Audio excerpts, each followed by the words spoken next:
काय झालं लालीजी? ओ लालीजी,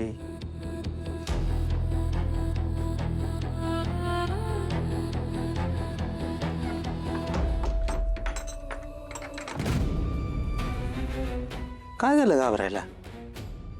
हा,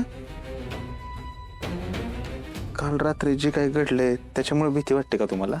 हा हो, माणसाच्या आयुष्यात अशा गोष्टी होणारच की. म्हणजे बघा ना, नरकीनं आर्या मॅडमला मारलं काय ते मी बघितलं काय, त्यांची डेड बॉडी पुरत असताना तुम्ही मला बघितलं काय, तुम्ही घाबरला काय. तुम्हाला नाही भीती वाटली? तुम्ही एवढे शांत कसे? तुम्ही असं वागताय जसं बॉडी लपवणं तुमचं रोजचंच काम आहे. ह्या सगळ्याची सवय आहे तुम्हाला. हो, काय बोलताय तुम्ही लालीजी? असल्या कामाची कोणाला सवय असेल? आणि कोण कशाला असली वाईट कामं करेल सांगा बरं?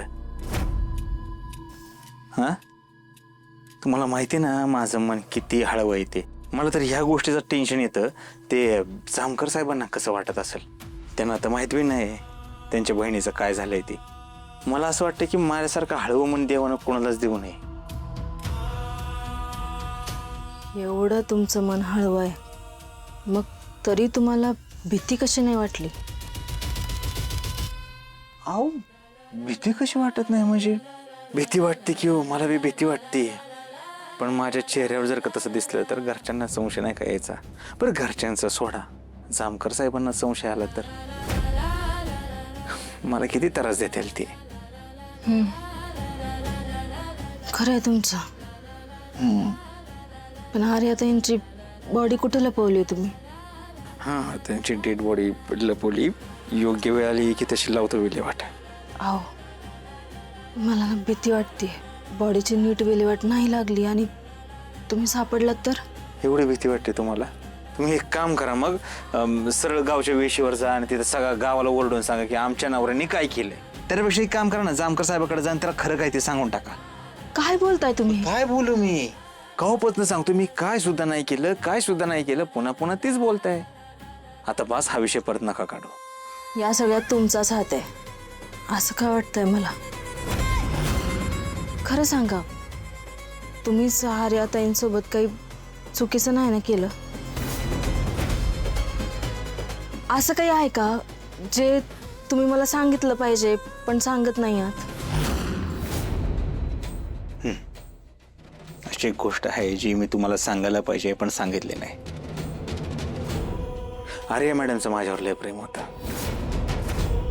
त्यांना माझ्याबरोबर संसार करायचा होता, लग्न करायचं होतं, इथनं पळून जायचं होतं. पण काय, मला दुर्बुद्धी सुचली आणि मी त्यांना मारून टाकलं. झालं समाधान? ही असलंच काहीतरी तुम्हाला ऐकायचं होतं ना? अहो काय बोलताय लालीजी, मी असलं का करेन? तुमचा विश्वास नाही का हो माझ्यावर? हे बघा हो लालीजी, स्वतःचे तर्क वितर्क लावणं बंद करा आता. आपल्या दोघांमध्ये तिसऱ्या कोणाचाच विषय नको. आर्यशींचा विषय आपल्या दोघांमध्ये नको, कळलं?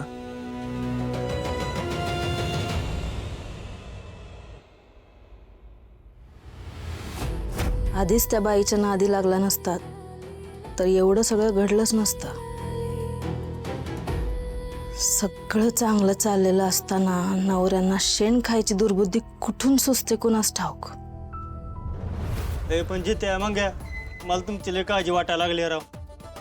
म्हणजे तुम्हाला नरकी हाडीनं काय केलं तर माझं कसं होणार? लक्या, हा, लक्या, लगा तुला मित्रांची एवढी काळजी आहे, तू रडवतो लगा मला आज. तू लगा देव माणूस आहेस, देव माणूस.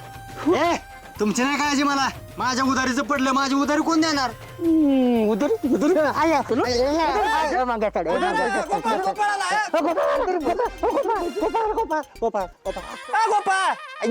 ये ये ये ये.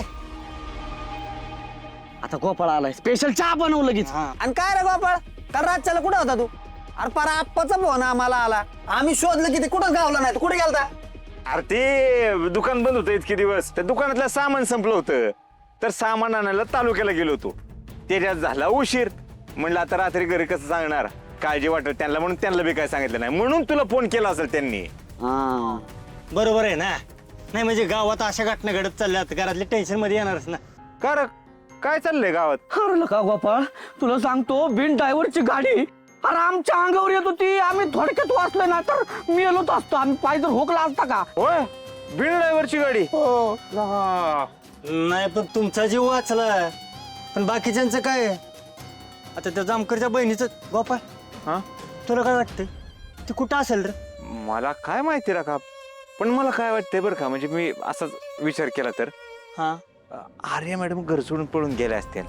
म्हणजे जामकर साहेब किती कडक शिस्तप्रिय माणूस, कोणी बी कटाळच की त्यांना.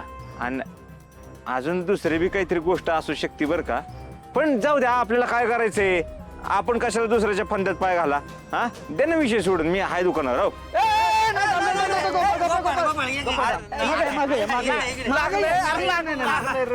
सॉरी सॉरी अर्धवट सांगू नको बाबा. काय म्हणत होता सांग. अरे काय नाही, म्हणजे आपण कशाला काय चर्चा करायची, उगाच काय झालं असेल नसेल तर. जाऊ दे, दे विषय सोड. अरे सांग ना लगा तू मग विषय नव्हता काढायला पाहिजे. आता विषय काढला तर सांग बाबा लवकर. अरे तुम्ही असं दुसऱ्याची शपथ ए, तुला दोस्तीची शपथ आहे. होय, दुसरीची शपथ देऊ नको दोस्तीची बघा. शपथ आहे गोपाळ तुला. दाखवला काय दुसऱ्याला सांग. दिली आता दिली. दोस्तीची शपथ आहे. तूच सांग.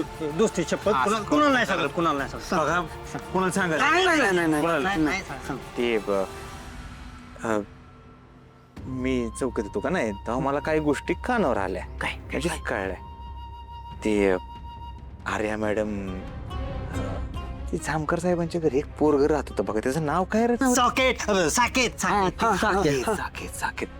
साकेतच आणि आर्या मॅडमचं लपड होतं. ए पण कोणाला काय बोलू नका बरं का, आपल्याला काय करायचंय. नाही तुम्ही काहीतरी कोणाला तरी बोला, लोक त्यांची बदनामी व्हायची. मला येतो मी. अजून सांग ना, अजून काहीतरी सांग. अरे पण तुम्ही बघा, मी तुम्हाला काय सांगितलं ना, तुम्ही काय नाही नाही सांग पुढचं. ते साकेतपासनं आर्या मॅडम प्रेग्नेंट होते. होय, कोणाला काय बोलू नका बरं का, पण उगाच आपल्यामुळे बदनामी नको दुसऱ्याची. काहीतरी तुम्ही ओघावगत कोणाला तर काहीतरी बोलू. नाही 1 2 3 4 चिडचूप. नाही ग आळे मिळे.